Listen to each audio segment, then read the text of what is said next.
السلام علیکم ورحمۃ اللہ وبرکاتہ۔ ان الحمد للہ رب العالمین والعاقبۃ للمتقین والصلاة والسلام علی سید الانبیاء والمرسلین نبینا محمد وعلی آلہ واصحابہ ومن تبعہم بإحسان الی یوم الدین۔ الحمد للہ الذی ہدانا لہذا وما كنا لنہتدی لولا ان ہدانا اللہ۔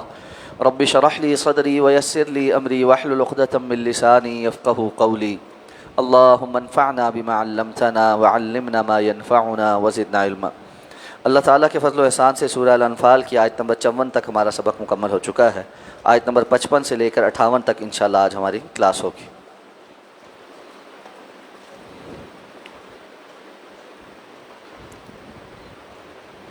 صفحہ نمبر 185،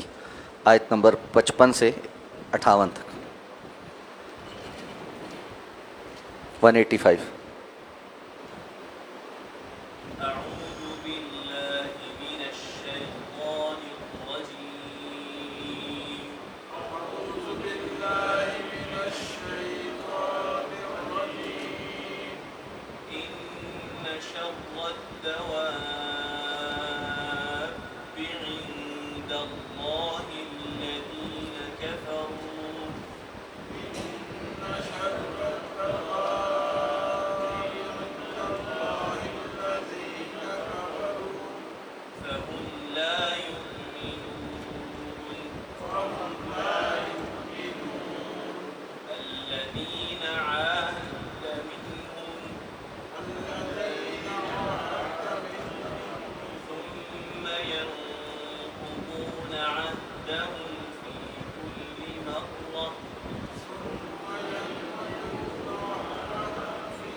فشرد بهم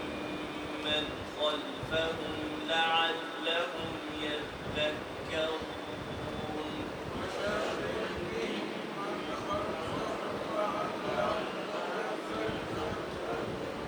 وإما تخافن من قوم خيانة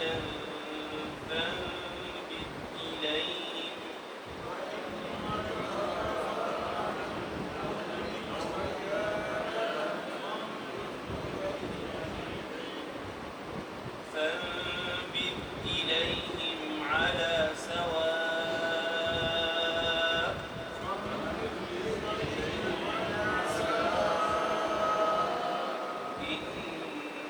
إن الله لا يحب الخائنين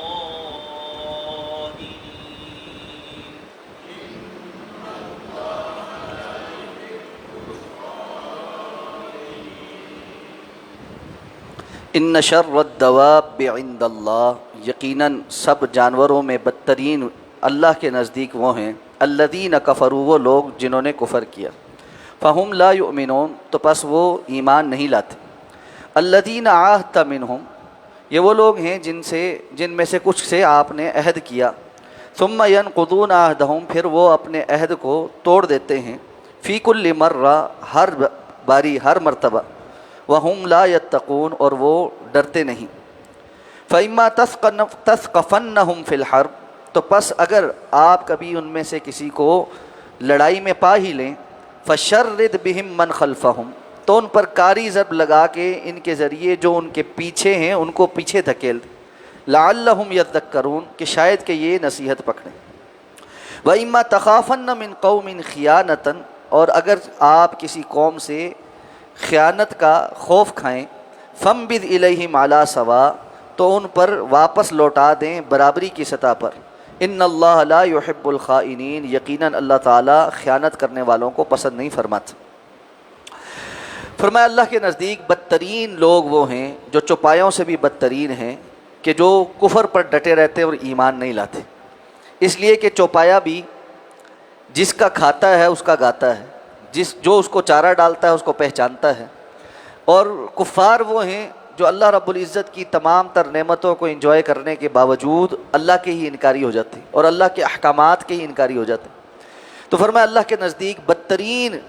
اس زمین میں رہنے والے جانوروں سے بھی زیادہ بدتر لوگ کفر پر رہنے والے ہیں، جو کفر پر ڈٹے ہوئے ہیں اور اسلام کی مخالفت کرتے ہیں۔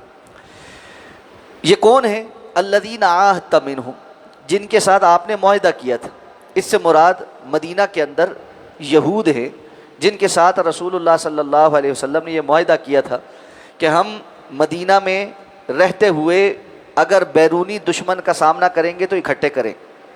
اور اہل مدینہ باہر سے آنے والے لشکر کے حمایت میں مدینہ کے باسیوں کے خلاف اس کی حمایت نہیں کریں۔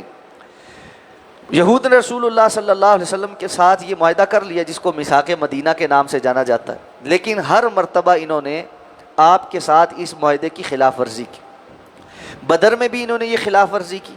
احد میں یہ خلاف ورزی کرتے رہے، اور خندق کے موقع پر تو جا کر کعب بن اشرف جو ہے وہ رجزیہ شعر پڑھ کر مشرکین کو ابھارتا تھا کہ تم آ کر اپنے بدلے لو اور آ کر ان مسلمانوں کو مٹا دو۔ اسی طرح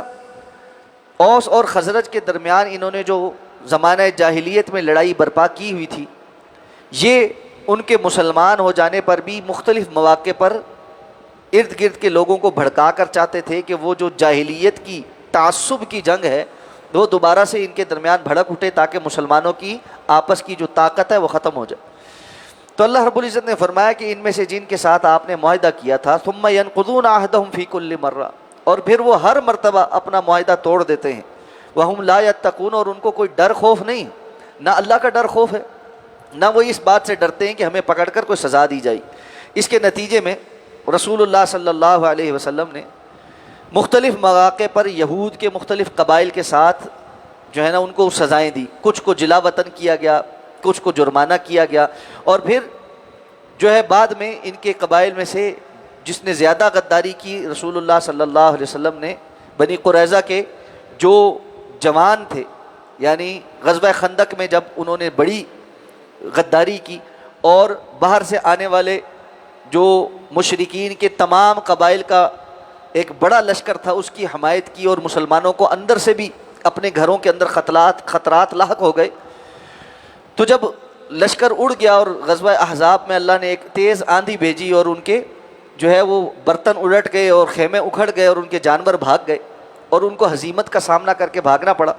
تو رسول اللہ صلی اللہ علیہ وسلم جب آ کر جنگی لباس اتار رہے تھے تو جبریل امین تشریف لائے اور انہوں نے کہا کہ آپ تو جنگی لباس اتار رہے ہیں لیکن فرشتوں نے ابھی تک جنگی لباس نہیں اتارا، اس لیے کہ بنی قریظہ کا معاملہ ابھی باقی ہے۔ تو آپ نے فرمایا کہ سب لوگ عصر کی نماز بنی قریظہ میں پڑھیں، خیر ان کا محاصرہ کیا گیا، اور آخر میں حضرت سعد رضی اللہ تعالیٰ عنہ کے فیصلے پر انہوں نے کہا کہ ہم اتفاق کر لیں گے، کیونکہ سعد ان کے ساتھ زمانہ جاہلیت میں ان کے حلیف تھے، اور حضرت سعد نے ان کے متعلق جو فیصلہ کیا رسول اللہ صلی اللہ علیہ وسلم فرمایا اللہ کا عرش سے فیصلہ بھی یہی ہے، اور وہ یہ تھا کہ ان کے جتنے جوان لوگ ہیں ان کو قتل کر دیا جائے، اور ان کی عورتوں اور بچوں کو جو ہے اور عورتوں کو لونڈیاں بنایا جائے، اور ان کی جتنی زمینیں ہیں ان پر قبضہ کر دیا جائے۔ تو پھر بنی قریظہ کے جوان لوگوں کو قتل کیا گیا۔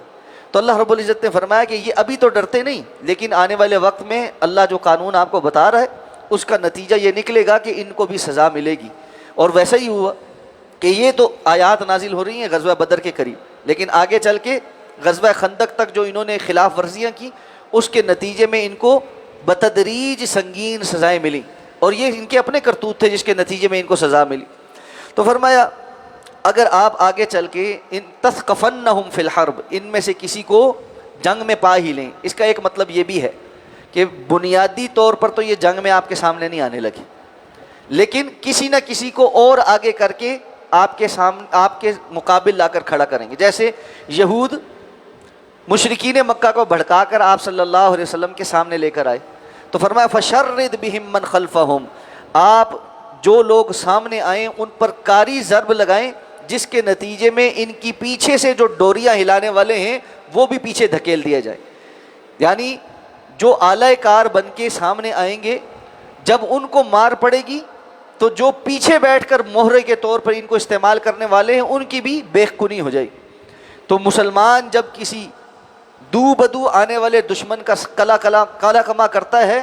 تو ایسی کارروائی کے ساتھ کرتا ہے کہ پیچھے بیٹھ کر سازش بننے والا بھی ناکام ہو جاتا ہے۔ تو رسول اللہ صلی اللہ علیہ وسلم نے غزوہ بدر میں بھی اور غزوہ احد میں بھی اور غزوہ خندق میں بھی یہی اسٹریٹجی استعمال کی جو اللہ رب العزت نے یہاں بیان کی، اور نتیجہ یہ ہوا کہ یہود اپنی تمام سر سازشوں کے اندر اس دور میں ناکام ہوئے۔ تو فرمایا لعلہم یذکرون، ممکن ہے شاید اس طرح وہ کوئی نصیحت پکڑ لیں، یعنی اب بھی اگر وہ نصیحت پکڑیں، توبہ استغفار کریں تو اللہ رب العزت کی طرف سے توبہ کا دروازہ تو کھلا ہے۔ لیکن فرمایا ایک قانون اور کیا ہے، وَإِمَّا تَخَافَنَّ مِنْ قَوْمٍ خِيَانَةٍ، اگر آپ کو کسی گروہ سے خیانت کا ڈر ہو،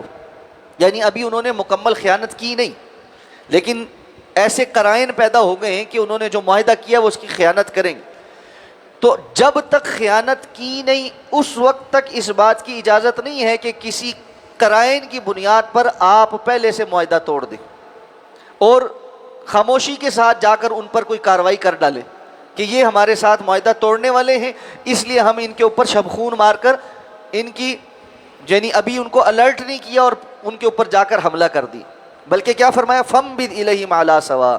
یہ حق آپ کو حاصل ہے کہ آپ ان قرائن کی بنیاد پر ان سے کیا گیا معاہدہ ان کے اوپر واپس لوٹا دیں، یعنی اعلانیہ ان کو بیان کر دیں کہ اب ہمارا تمہارے ساتھ کوئی معاہدہ نہیں، جس معاہدے کی بنیاد پر تمہیں امان حاصل تھی اور ہم تمہارے ساتھ جنگ نہیں کر رہے تھے، وہ معاہدہ تم نے ہمیں نظر آیا کہ یہ خلاف ورزی کی ہے یا کرنے والے ہو، اس لیے آج سے ہم اس معاہدے سے بری الذمہ ہیں۔ کیوں؟ ان اللہ لا يحب الخائنین، یقیناً اللہ تعالیٰ خیانت کرنے والوں کو پسند نہیں کرتا، یعنی اس حد تک بھی کہ مسلمانوں کے خلاف وہ سازشیں کر رہے ہیں، قرائن موجود ہیں، لیکن اس کی اجازت نہیں دی گئی کہ مسلمان وعدہ خلافی کرتے ہوئے، معاہدے کی خلاف ورزی کرتے ہوئے جا کر پہل کر دیں۔ ہاں اگر ان کی طرف سے معاہدے کی خلاف ورزی ہو گئی، اب تو معاہدہ ان کی طرف سے توڑ دیا گیا، جیسے مشرکین مکہ نے صلح حدیبیہ کا معاہدہ توڑا اور مسلمانوں کے حلیف قبیلے پر چڑھائی کر دی۔ اب جب چڑھائی کر دی تو اس کے بعد ان کو اندازہ ہوا کہ ہم نے تو معاہدہ توڑ دیا ہے، تو ابو سفیان رضی اللہ تعالیٰ عنہ جو ابھی مسلمان نہیں ہوئے تھے وہ فوری طور پر مدینہ کی طرف روانہ ہوئے کہ جی میں جا کر دوبارہ سے کوئی صلح کا معاملہ کر دوں اور اس کا کوئی نتیجہ نہ نکل آئے۔ لیکن صحابہ کرام رضوان اللہ تعالیٰ علیہم اجمعین کو رسول اللہ صلی اللہ علیہ وسلم نے پہلے سے باخبر کر دیا تھا کہ ابو سفیان آئے گا، تو کسی نے بھی ان کو کوئی لفٹ نہیں کرائی اور وہ ناکام ہو کر واپس لوٹے، اور جب واپس لوٹ گئے تو پھر مکۃ المکرمہ پر اللہ کے رسول نے جو چڑھائی کا فیصلہ کیا اسے خفیہ رکھا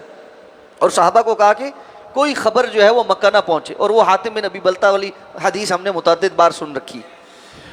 تو یہ تو اس وقت تھا کہ جب مشرکین کی طرف سے معاہدہ خود توڑ دیا گیا، تو یعنی اگر مشرکین معاہدہ توڑ دیں پھر مسلمان ان کو مطلع کیے بغیر کارروائی کر سکتے، کیونکہ معاہدہ تو وہ توڑ چکے، لیکن اگر معاہدہ قائم ہے اور ابھی تک توڑا نہیں ہے تو پھر ان کے اوپر جا کر معاہدے کی خلاف ورزی خود کرتے ہوئے چڑھائی کر دینا۔ اللہ نے فرمایا ان اللہ لا يحب الخائنین، اللہ خیانت کرنے والوں کو پسند نہیں فرماتا۔ جو دین اس قدر امانت داری کا حکم دیتا ہو کہ دشمن کے ساتھ بھی خیانت اللہ کے ہاں پسندیدہ نہیں ہے، اس میں اپنوں کے ساتھ خیانتوں کے متعلق پھر کیا ہے؟ اپنوں کے ساتھ غداریاں، وعدہ خلافیاں، یہ نفاق کی علامتیں۔ اسی لیے رسول اللہ صلی اللہ علیہ وسلم فرمایا تھا لا دین لمن لا عہد لہ، جس کا کوئی عہد و پیمان نہیں اس کا کوئی دین نہیں۔ عہد و پیمان کے بغیر بھی بندہ دیندار ہو سکتا ہے، یعنی جس بندے کی اندر عہد کی پاسداری نہیں ہے، وہ وعدے کرتا ہے، معاہدے کرتا ہے اور اس کے بعد پھر جاتا ہے، اس کو یہ ڈر نہیں ہے کہ اللہ کے سامنے اس نے پیش ہونا ہے اور اس کی بات اور اس کا دوسروں کے ساتھ طرز عمل اللہ رب العزت کے ہاں قابل محاسبہ ہے۔ اس کا نتیجہ تو یہی ہے وہ سمجھتا ہے کوئی دیکھنے والا نہیں، کوئی سننے والا نہیں، کوئی پوچھنے والا نہیں، تو اس کے اندر دین ہے ہی نہیں۔ اس لیے دینداری کا تقاضا یہ ہے کہ بندہ امانت داری کا خیال کرے، اور خواہ سامنے بدترین دشمن ہی کیوں نہ ہو، جب ایک بات طے ہو گئی تو وہ طے ہو گئی، پھر بندہ اس میں خیانت نہیں کر سکتا۔ اللہ سمجھ کر عمل کرنے کی توفیق عطا فرمائے۔ سبحانک اللہم و بحمدک، نشہد ان لا الہ الا انت، نستغفرک و نتوب الیک۔